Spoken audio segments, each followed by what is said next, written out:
except the NGOs of human rights that were, in the case of Argentina, really very, very active and have a lot of say in the announce and present the cases of human rights abuses in Argentina. Namely, the familiar organization, the Madres de Plaza de Mayo, the Abuelas de Plaza de Mayo, the different legal services, etc., etc. And then, when they had the amnesty law, they began the Organization of Human Rights began two maneuvers. One is to go to the regional system, to the Inter-American system of human rights, and they obtained a decision of the Commission that say that the amnesty law are not in accordance with the American Convention on Human Rights.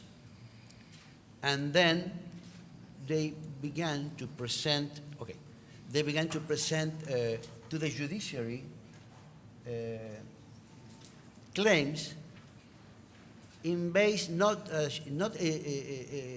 penal issue, but about the right to truth. And they say, okay, I can condemn anyone to this crime, but I want to know where is my son and who killed him and in which situation. So we developed the right of truth, not just as individual right, individual of the victim, of the family, of the victim, but as a right of the society. The society has the right to know the truth. After several years, this right of truth came to a very moment and insist, and finally, 9 years later of the decision of the amnesty law,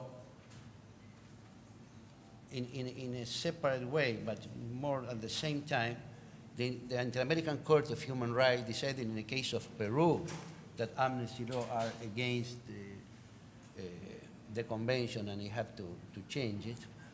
And this decision of the court, in the American court, you have to comply with this. And in the case of Argentina, the Supreme Court decided that the amnesty law were unconstitutional. And also the parliament declared, nullified the law of amnesty. It was a strange case, but they decided to nullify the law of amnesty. So, and then when in 2003, President Kirchner took office, he gave great impulse to the knowledge and to the trials, and now we have the three branches of the state, the executive, the legislative, and the judiciary in the same position. We are looking for justice. We have more than 200 military condemned by abuses, and we have an open process in all the cases. During all that period, the civil society works very, very hard. And I want just to tell that it's clear that you have different periods, you have different momentum, and you have to find which is the actual blend between the demand of the society, the capabilities of the force correlation, and the way we advance. But the conclusion is, in Argentina, it's completely impossible. It's completely impossible to think in anything different like justice for all the cases of abuses of human rights. I think that the process of the human rights issue is a good way to show how the transition is not a moment, it's a process. And you have to understand and work in this process with the different forces. The forces of civil society, the forces of political party, the different branches of the state. I wanted to say finally that the the key words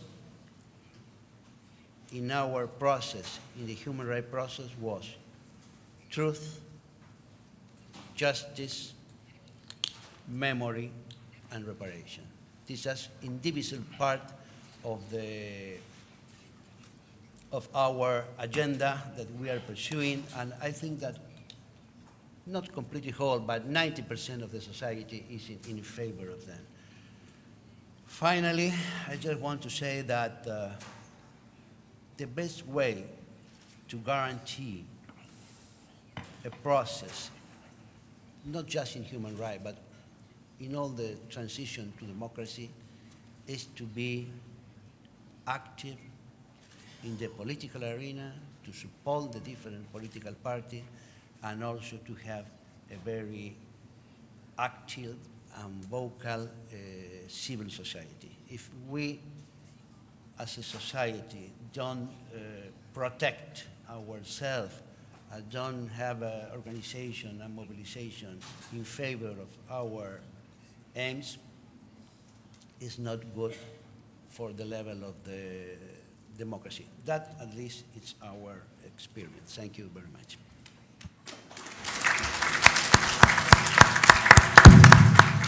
Thank you, Jorge. Let me, before giving the floor to the first discussant, I will make an exception because President Habibi has asked to make a quick comment, and I will allow the President because of what he is and his experience. So, Mr. President, you will have then the floor.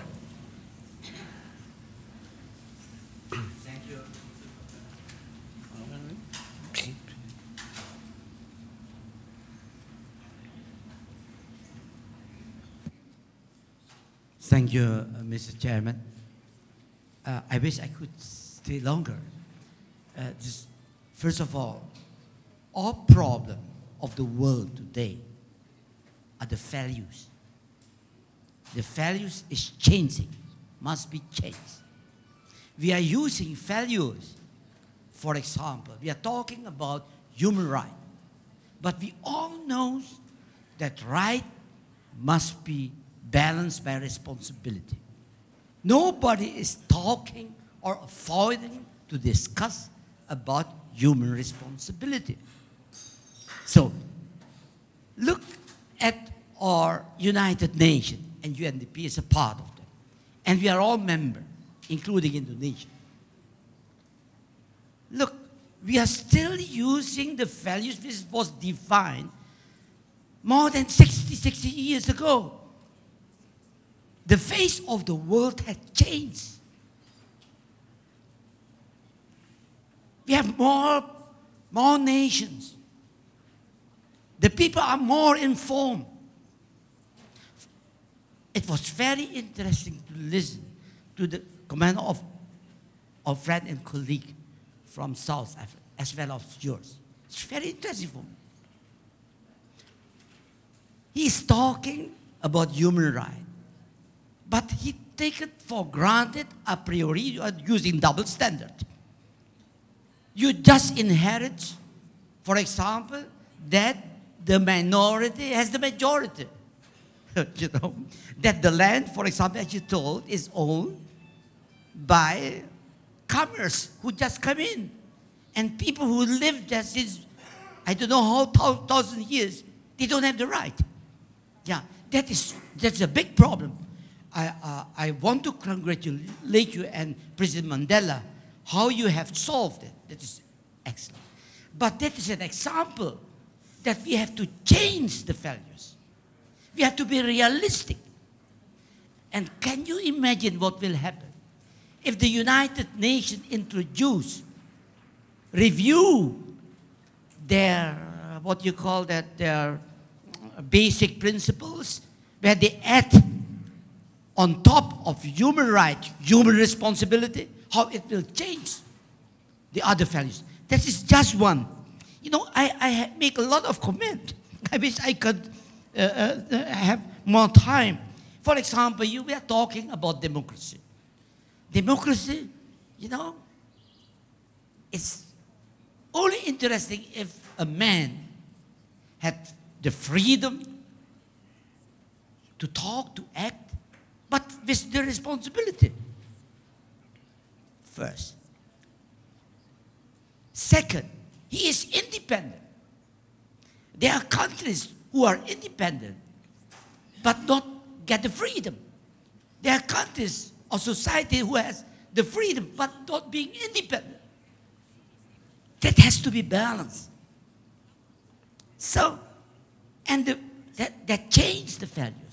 We are now in a new area. Look what the influence of technology is.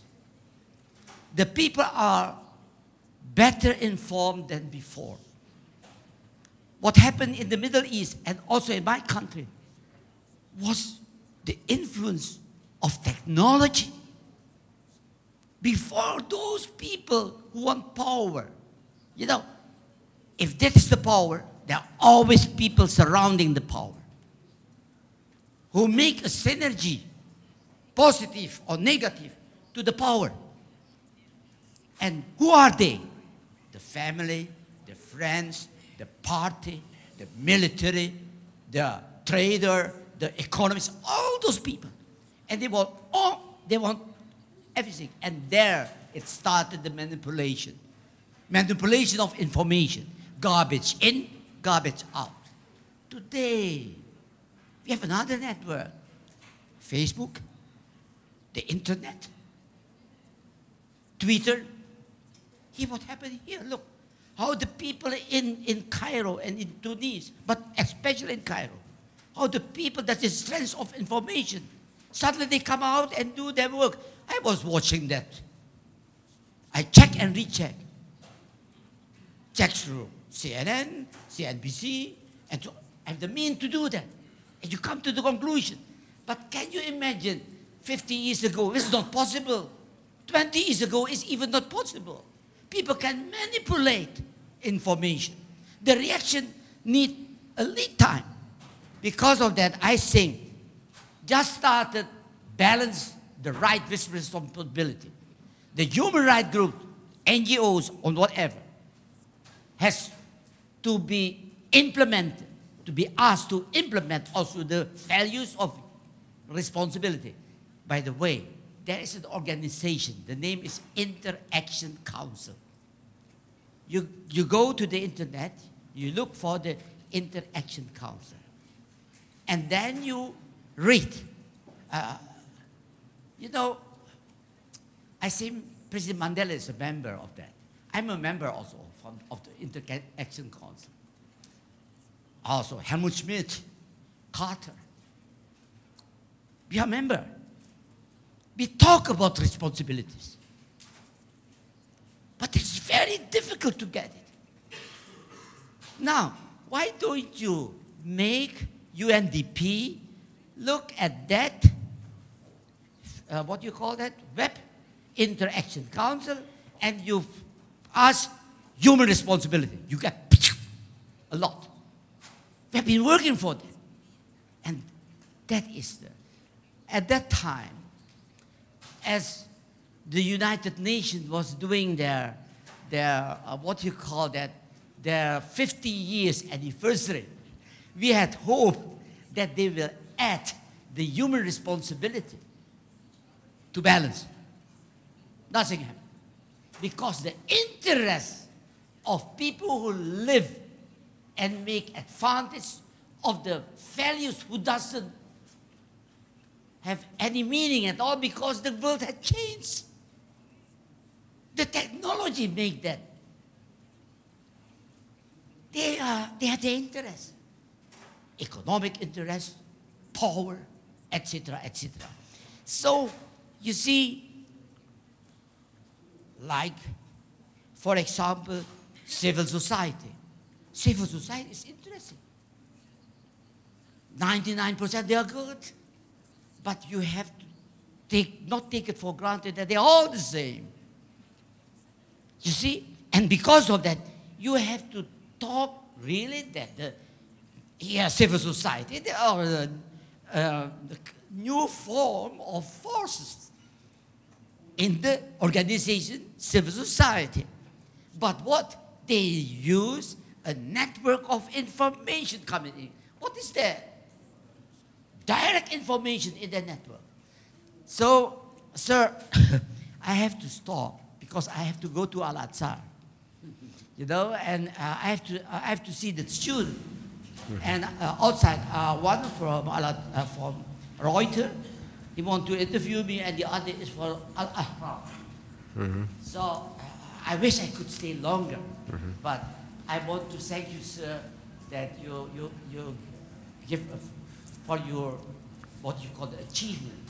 That is the real achievement. Also you, I have been listening, but especially it's very difficult to make changes. But the most important is you have started, and people has to support you by giving more information, etc., etc. And I like to thank because I have to leave tomorrow. To thank the UNDP in this case, you know, that you took the initiative to make that happen. And our brothers and sisters here in the Middle East, we have to help them. That's for the people, for ourselves. We will learn from them, and we make a win-win. Win-win, I call it positive synergy. 1 + 1 + 1 is 3, okay? That is normal. But 1 + 1 + 1 could be 300. That is positive synergy. But 1 + 1 + 1 could be -3,000. That is negative synergy. How to make that positive synergy is a function of many elements. Where the element of culture, of religion, and of science and technology. Because those are elements in the human being. And we are now in a better shape. We could do that. So I want to end that by, I'm sorry that I've tried to express what you call that on my way in a language where I'm not, I never had the chance and the honor to be educated in a British school. I was more German, you know, maybe. and because of my German is better. And Indonesian, of course. But thank you very much. Nobody's perfect, Mr. President. Thank you very much. Thank you. Thank you, Mr. President. Let me give now the.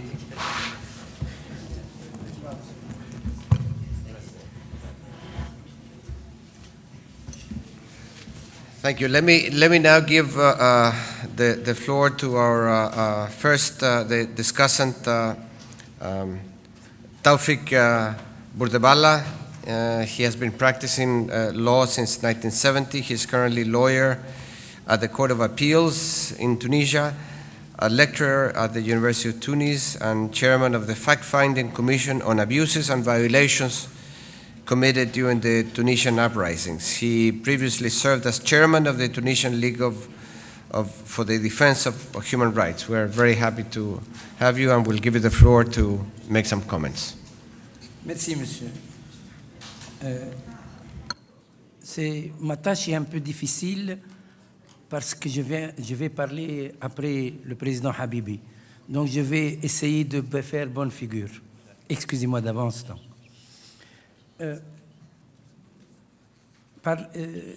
Ce que je voudrais dire au début de cette intervention, et après avoir écouté les intervenants, c'est que la Tunisie est un cas unique au début de ce siècle, parce que tous les intervenants parlent d'expériences déjà vécues, assises, et ils sont en train d'en tirer les conclusions.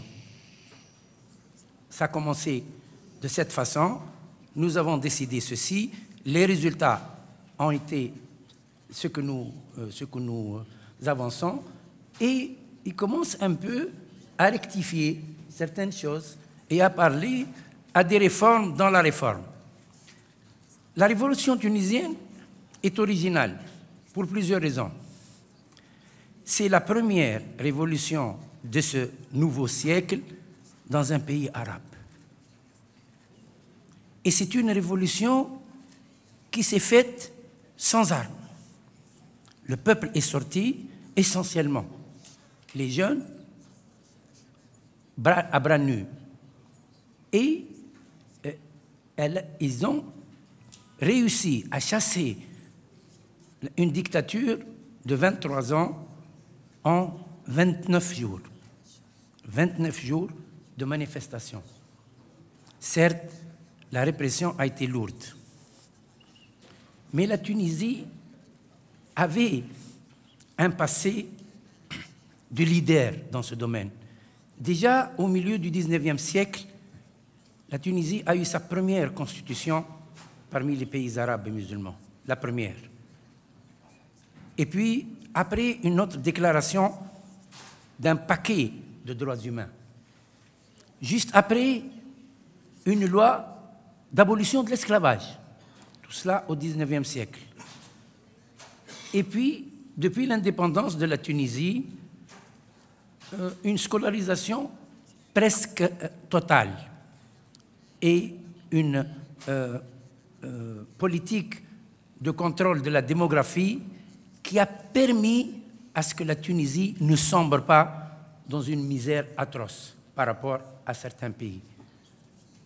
Et juste à l'arrivée de Ben Ali en 1987 au pouvoir, la Tunisie avait une élite appréciable, une économie, disons, bonne, florissante, mais pas très riche, et surtout une éthique du travail bien ancrée, une administration bien ancrée.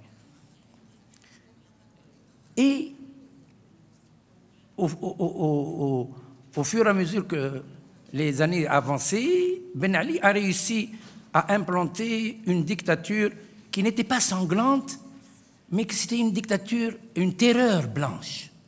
C'est-à-dire, on ne tuait pas les gens, mais on les asphyxiait, on les empêchait de parler, on les empêchait de se réunir, on les empêchait de s'exprimer.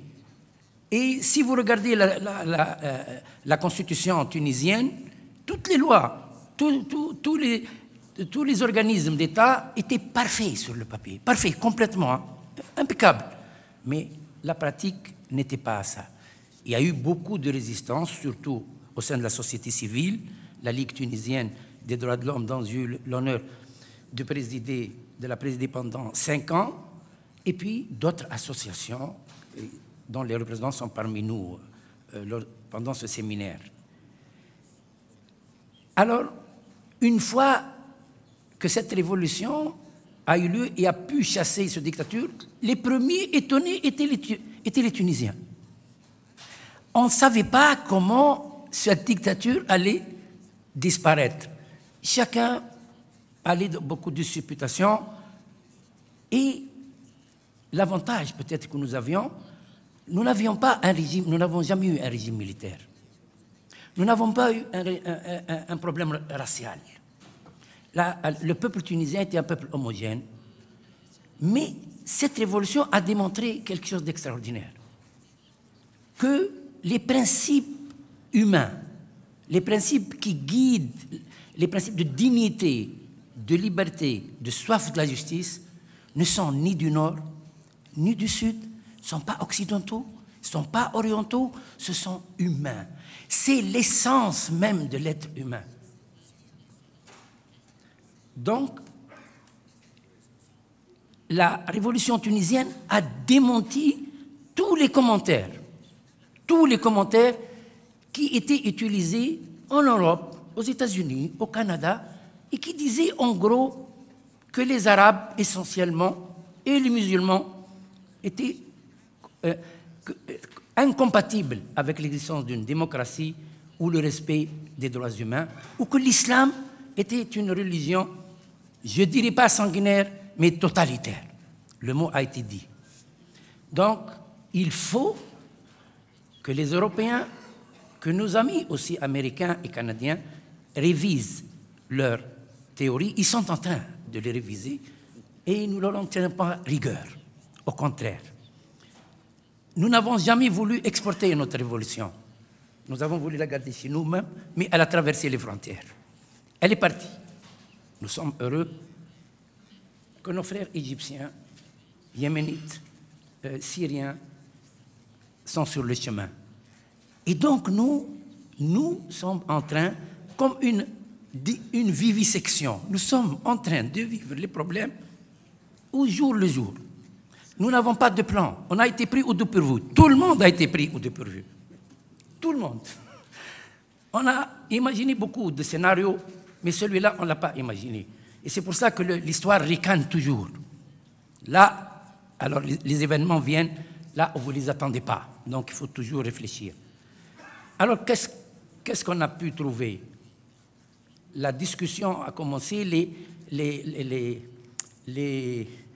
élites, l'ancien gouvernement est parti, resté un seul, le président de la République, parce que l'ancienne constitution prévoit qu'en cas de vacances, c'est le président de l'Assemblée nationale qui prend l'intérim et c'est l'actuel président de la République. Mais vite, on a compris qu'il fallait complètement rompre avec le passé, démanteler ce système en mettant à bas la Constitution, l'ancienne Constitution, et imaginer à l'élection d'une Assemblée constitutive qui va rédiger la nouvelle Constitution.